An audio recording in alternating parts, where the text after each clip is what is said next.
আজকে লেবুর জারক বানাবো। তো লেবুর জারক কিভাবে বানাতে হয় আপনাদের সাথে শেয়ার করব। যে বড় বড় লেবুগুলা, যে 2টা লেবু দিয়ে আমি জারক বানাবো। তো লেবুগুলোকে এখন আমি টুকরা টুকরা করে নিব। ফার্স্টে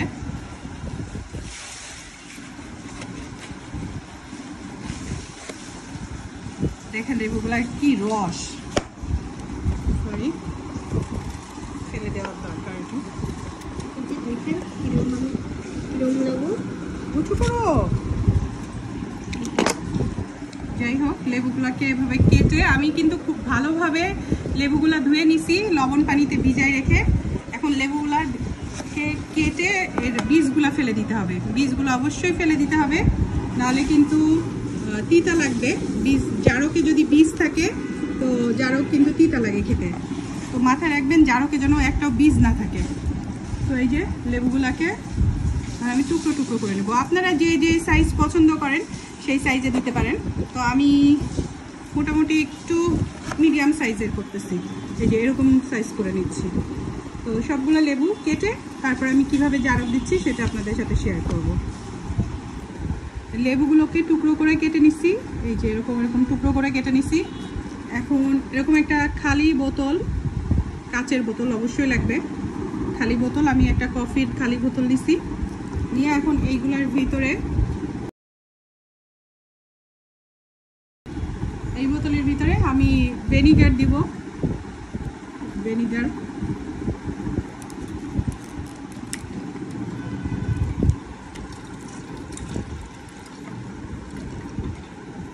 আমি এখানে, এটা হচ্ছে কত, 300 ml এর একটা বোতলের ভিনেগার সব দিয়ে দিলাম এর ভিতরে। এর ভিতরে আমি লবণ দিচ্ছি পরিমাণ মতো।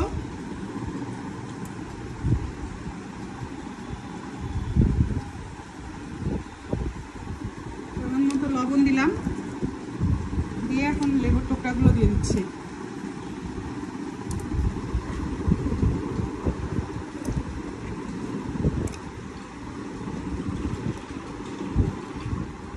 খুব সুন্দরভাবে ঢুকানো হয়ে গেল, বাট বাকি একটু লেবুগুলো দিতে পারে না। চলেন একটু চেষ্টা করি বাকি লেবুগুলো ঢুকানোর জন্য।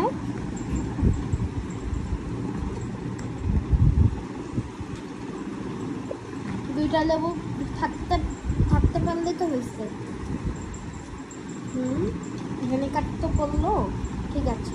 ব্যাস, এই যে আমি চেপে লেবুগুলো দিয়ে দিলাম যতটুকু পারলাম। এর থেকে বেশি আর দেওয়া যাবে না, আর রোদে দিলে এটা কমতে থাকবে। তো এখন এই যে, এখন এটাকে আটকে আমরা রোদে দিব। চলো এখন এই লেবুর জারকটাকে বেশ কয়েকদিন রোদে দিতে হবে, তারপরে তৈরি হয়ে যাবে মজাদার লেবুর জারক। এই লেবুর জারক আমাদের মুখের রুচি বাড়াতে সাহায্য করে এবং অনেক টেস্টি হয়।